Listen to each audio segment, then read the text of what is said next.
Welcome to another episode of Trap Talk. Today we have the pleasure of talking with Wyatt Debrie from Nebraska. Wyatt is the sub-junior captain of the All-American team. Welcome to the show, Wyatt. Thanks for having me. Appreciate it. Welcome, Wyatt. How you doing? Rick, would you mind introducing Wyatt a little bit more than I just did? Yeah, absolutely. So Wyatt is the 2022 sub-junior captain. Wyatt started shooting in, I think it was June of 2020. And prior to that, his dad had called and talked to him about, getting into shooting and stuff. But Wyatt is the two-time sub-junior All-American team member, 2022 captain. He also is the 2020 Rookie of the Year.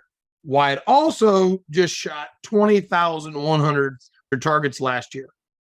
Quite a few targets for a sub-junior. That's awesome.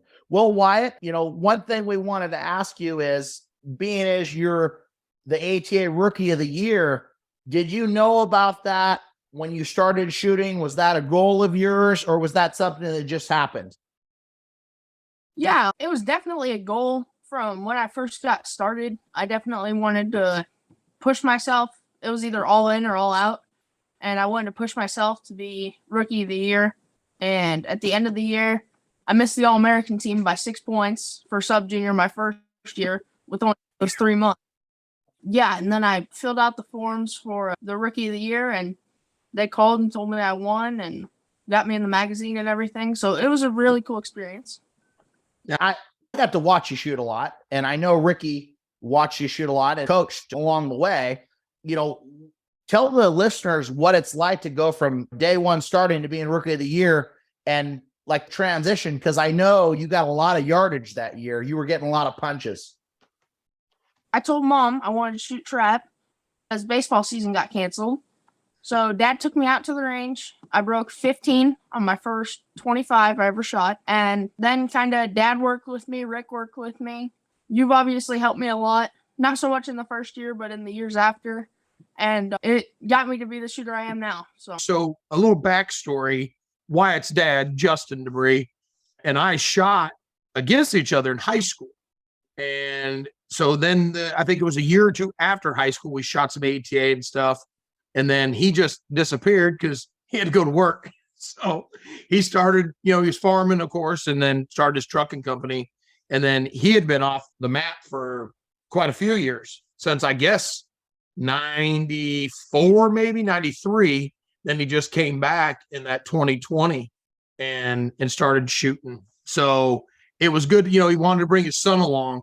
So we had chatted a little bit, and it was funny. I got the phone call and I looked at the number and I was like, I bet this is Justin Debrie. He come back and his dad shoots quite a bit. We all travel together, Wyatt and I and Justin, and then my son Tyler comes along occasionally. But it's been a fun road to watch Wyatt go from Rookie of the Year to where he is now, being captain of the sub-junior team.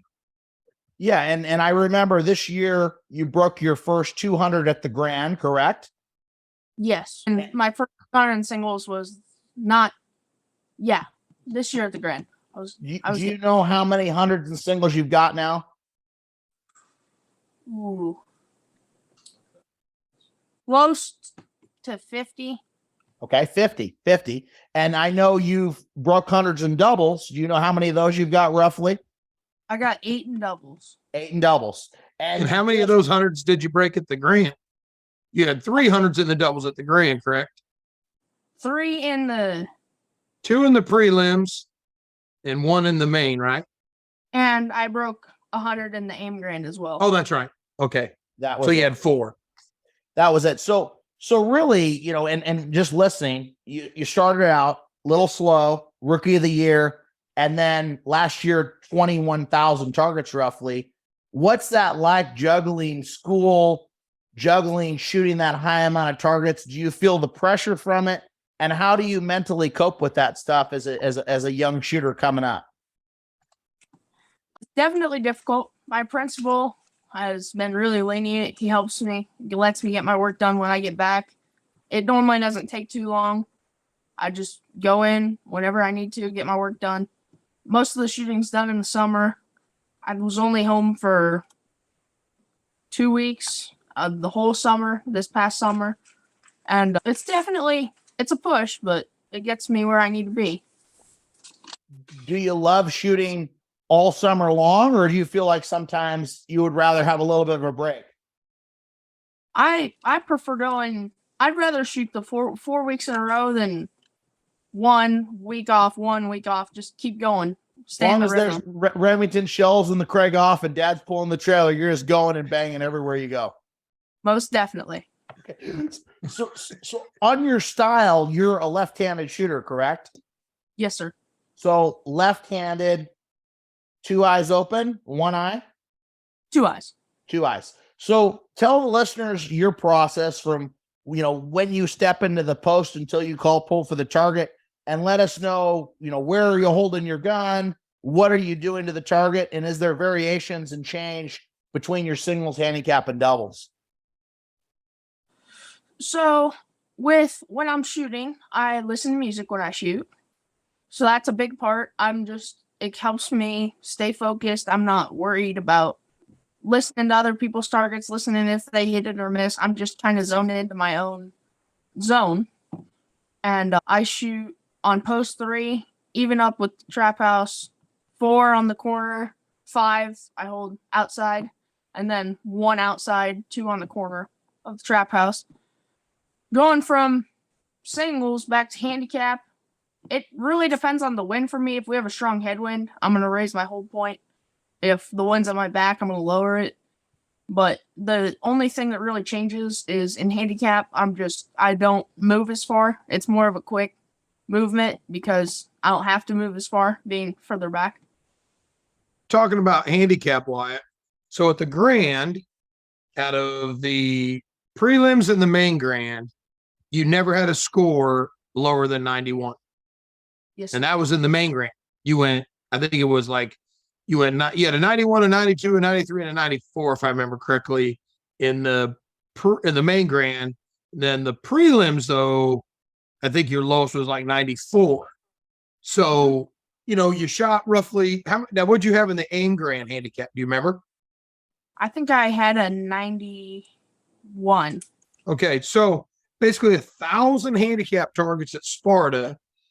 You're 14 years old, and you did not have a score under 91. That's a pretty big deal. I always said, you break a score in the 90s from the 27 from the back fence, then it's not a bad day. Granted, the weather was pretty good. At the Grand, targets were set good.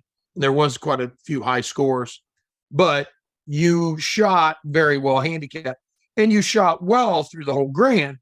I know you had a little hiccup in the clay target, which happens. That happened to me and your dad the year before. I do remember that. We made up for it that evening. But is there anything that you can say? What helped you consistently break decent scores in handicap? Is there one thing, multiple things? I mean, it's kind of the pressure for me. It's the biggest stage there is in trap shooting in the US, and it's just I have to go out, I have to perform if I want to be team captain. Me and Drake Reynolds were really close. I had to go out there and break the scores because it's the Grand. If you're not going to break a score in the 90s, you're guaranteed not going to get points. It's normally 94 or 95 was bottom end of points. Mm-hmm. So I had to break the scores if I wanted to get 8 points in handicap. Because the way we were both shooting, we were both getting points in singles and doubles. Handicap was going to be the difference. How many points was the difference between you and Drake at the end of the year? Do you remember? I don't remember at the end of the year. I know we both went to the Cardinal Center, and it was 90 points difference. Yeah. But the Cardinal Center, some of the events didn't count for points. So I didn't have the exact total at the end of the year. It was roughly 100. Okay. So, and backing up to 2021 season, you were close also for captain. And that was kind of the same difference. I was going for team captain that year also. So Wyatt ended up going with me to the Cardinal Classic and a last minute deal. He bribed his mom and dad, and they were like, okay. So he went with me and gave it a run and finished. I think you were 5th or 6th on the team your first year? Is that what it was? 6th place, I think. I just got the points difference. It was 139. 139. Yeah. So now, going from your first year's actually making the team to this year being captain, what was it? Squads you shot with? I know we shot a lot together, traveling all over the country. We always shoot together. But is there anything that you could say helped you along the way besides your dad and I putting the credit card in the gas pump every freaking 250 miles? Definitely the squad you shoot with. I always say if your squad's shooting good, you're shooting good. It just helps with your rhythm. Definitely just the practice. I shot 26,000 targets in 21 as opposed to 20,000, 21,000 in this past season. And it's just, you got to be out there practicing if you want to get better. You get an angle, and then if you miss it once, then the next time you get it, you know you got to make a different move to it. And eventually it just all clicks and you do it consistently.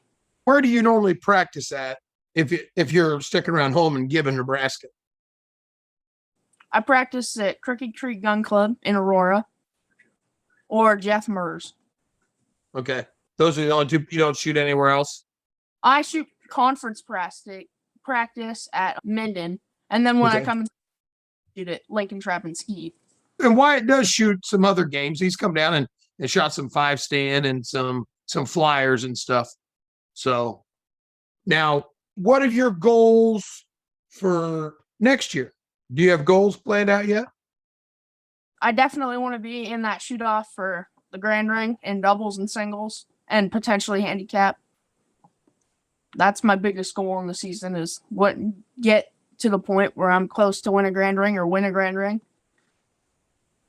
What about any other goals? Team captain. That'd be the other goal. That's big for the season. Because you've got one more year as a sub junior or two? Two. So potentially you could go 3-time captain sub junior. Yeah, because my birthday's in October, so it's after that September deadline. So you mentioned practice. I want to dive into that for a second. What type of practice are you doing? Are you just doing exactly what you do in the tournaments, or are there things that you're working on in practice that's a little different than when you shoot tournaments? There's definitely a lot less pressure when you're shooting the practice, and you can have fun with people, but you're out there for a reason, and you're not just going to go burn up shells and break the best score I can every single time. So you're always trying to hit the target. You're not trying to work on, I'm going to hold high today, I'm going to hold low today, I'm going to try things. You're just like, I know that this is what I like to do, and you're just trying to burn that into your brain as many times as possible at this point in your game. Yep, definitely. Now, I know Rick's helped you a lot. That being said, are there some things that he's taught you that you really live and die by at this point? Definitely the doubles hold points on 4 and 5. Or not on 4 and 5, on 1 and 2. Sorry, I shoot right to left the whole way through. Yeah. But he's helped me a lot with my doubles on especially those first 3 posts. And Sean helped me a lot with going over there and switching to right to left on 4 and 5. And my scores went up tremendously.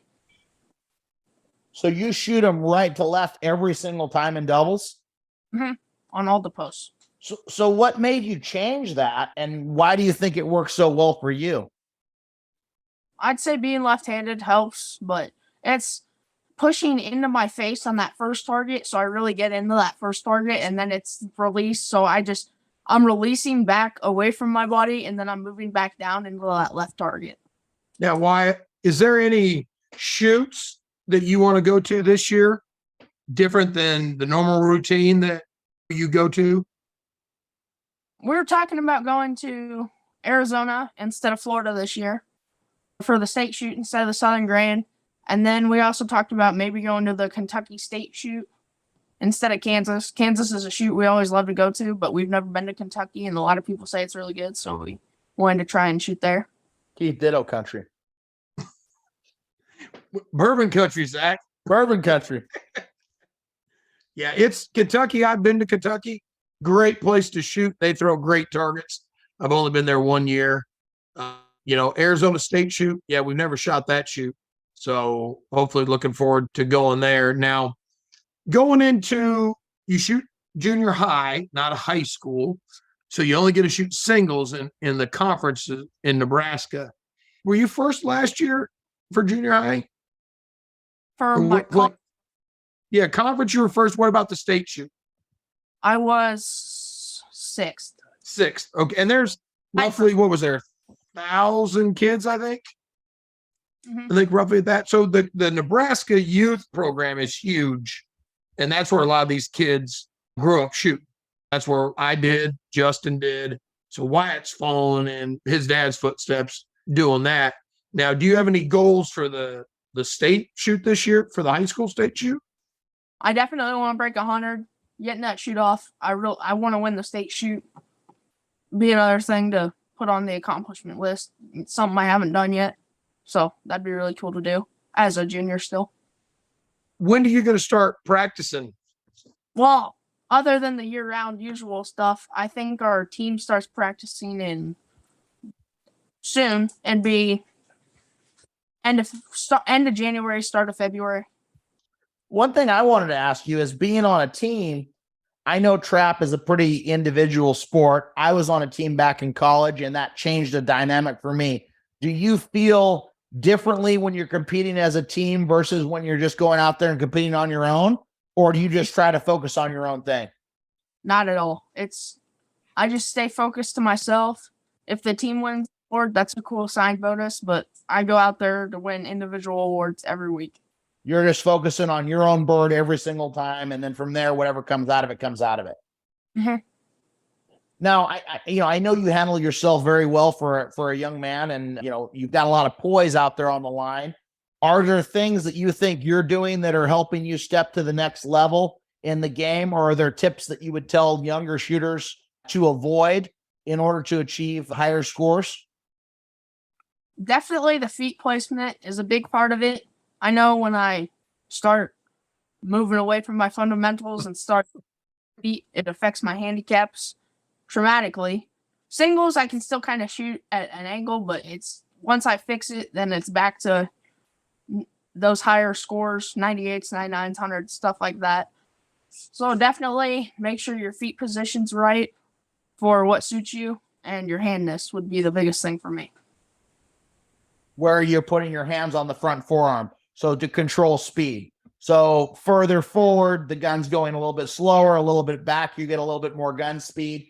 Are you liking more gun speed, or do you like it to be a little bit smoother?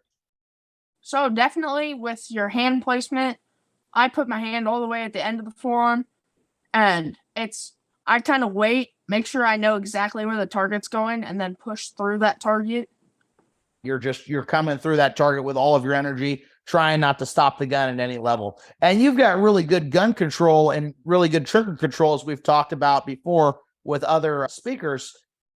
I've watched you on a windy target. You'll ride that thing out. And me and your dad laughed one time on one of the 200s I watched you break. This target was going up, and I mean, it went up, and there was like a tornado on the field. And I was like, man, I wouldn't shoot that. I would just not shoot and get another target. And Wyatt's just riding this thing out all the way to the top, and you broke it. I mean, you smoked it, but it's just that trigger control and that target going way out of the zone is what I've noticed is helpful on your singles, just watching you all the time. Yeah, that was the 200 at the autumn this year. And that last target I had just went straight up, tall left, and I just wait to pull the trigger until I know I'm on it. That's something I've been good about since I first started shooting. I won't pull the trigger. I don't care if it's on the way down, nothing. I won't pull the trigger unless I know that I'm going to break it, or at least I think I'm on it. What do you see when you're saying, okay, it's time to pull the trigger? Is it a bead-bird relationship, or is it just like you feel like your eyes are on it and you're giving it a shot? So I just the only time I look at the beads would be to line up on the trap house, so I have my positioning right for where I'm going to move. And then I just kind of zone the beads out of just kind of blind them with my eye, so to speak. And then I just move the gun. I watch where the target goes, and then through all the practice, I just move the gun. It's just a body feel, and I know where I'm going with it. Do you use a soft focus set a little bit, Wyatt? Yeah, definitely. We shoot a lot together, and he is a more deliberate shooter at times. He'll put a saddle on the target every once in a while and ride it out there, and then boom, it goes up. We're like, just not looking at each other like, okay, Not like Joe Charnago. No. When we had Joe Charnago on the show previously, we call him Speedy Gonzalez. He just goes pull whap. But with you, it's pull, and you look at it, and I can see you looking at it, riding to it, and taking it out to the apex. Handicap, you shoot a little quicker, but singles, I mean, you're about as deliberate as I've seen, and with a lot of success. Did you not run all the singles at Tucson at the last shoot, or did you miss one? I don't remember. 400 for 400. I was the only one in Tucson that broke them all. That's why we have you on here today, is not just because you're the captain, but because you're putting up big scores pretty consistently across the board. And I know a lot of people want to know what you're doing. That's the thing. We've got old listeners, young listeners, new shooters, people that have shot 10 years, 20 years, 30 years, whatever. And you've been shooting out for about 4 years, roughly 3.5. I know you've had some fast success, and I know we talked just a little bit about it for new shooters. Is there like multiple things that you look back on that helped you get to where you're at? Or is it like the determination, the practice, the Buckeye Valley trucking checkbook? Definitely. There has been some times, some shoots where I'm just not putting up the scores, and then I'll go out with either you or Zach, and sometimes I just ask someone to watch me, just to watch my feet, just to see what I'm doing different from what I normally do. Yeah. And once I correct it, I'm back to normal and shooting how I should be. Or we chew on your butt a little bit and get you mentally back, Jack. Gotta do what you gotta do. So are you trying to stay pretty empty in the brain when you're going to a target with the music on? Or do you have like a pre-shot saying like, look at the target, see the target? Because I know myself, I just say hold still, see the target, or see the target when I call pull. And I know Ricky uses a key phrase. Do you use key phrases, or do you pretty much just try to go as empty as possible, listen to the music, and go? Empty as possible. I know when I first started out shooting, I would shoot behind my dad, and if he'd miss one, I'd go, oh, don't miss. And you can't think about that, because which I've fixed. Now, if someone misses, I just zone it out, and that's part of the reason why I listen to the music. It just empty brain, don't think about anything except for my targets. You're thinking about targets and turtles, though. Come on. Just the targets. Just okay. I'm just checking. That's just a little wisecrack at Wyatt. Anything else you want to ask Wyatt today, Rick? Is there anything we're missing? I think we've done pretty good. I mean, we can definitely have him back on the show. If we got listeners out there that want to ask specific questions for the youth shooters, they can definitely send them in, and we can get Wyatt back on anytime. I think it was great having you today, Wyatt, because we've focused on interviewing a lot of people that have had a lot of years of success. And I know we've had a lot of emails in for people to request someone young that is going through it. And it's different when you're going through it and you're starting from the beginning than when you've been shooting the gun for 20 or 30 years. And I think it's hard for us sometimes to look back and remember what that felt like and how you transition moving forward. And I think it's going to be exciting to see you continually have success and move forward. So we're really excited to watch that. With that being said, Wyatt, is there anyone that you would like to thank? Is there anything that you would like to say before we get out of here today? I definitely want to thank Remington with the shell sponsorship, Wenig for my custom stock, Krieghoff, which the gun I shoot, you, Zach, Rick, Sean Hawley for helping me with my doubles, and Mom and Dad for the checkbook, the travel fees. Yeah, I think Buckeye Valley Trucking really needs a big shout out today. They've been definitely taking care of some McDonald's on the way to the shoots for a few of us. So we appreciate it. You know why? I really believe Buckeye Valley should be the sponsor, and Buckeye Valley Trucking should be picking up that fuel bill. Don't you agree? Oh, I think it should See, that's what I think. We'll have to talk to your dad about that. You know, we can outnumber him. We love having you on the squad, Wyatt. Every time we come to the RV, there's snacks, there's cold water, there's lunch meat. It's great. I ain't gonna stand there. There will be snacks. Well, Wyatt, we'll see you at the next shoot, and we appreciate you sharing your story with us today. And thank you very much. Yeah, thank you.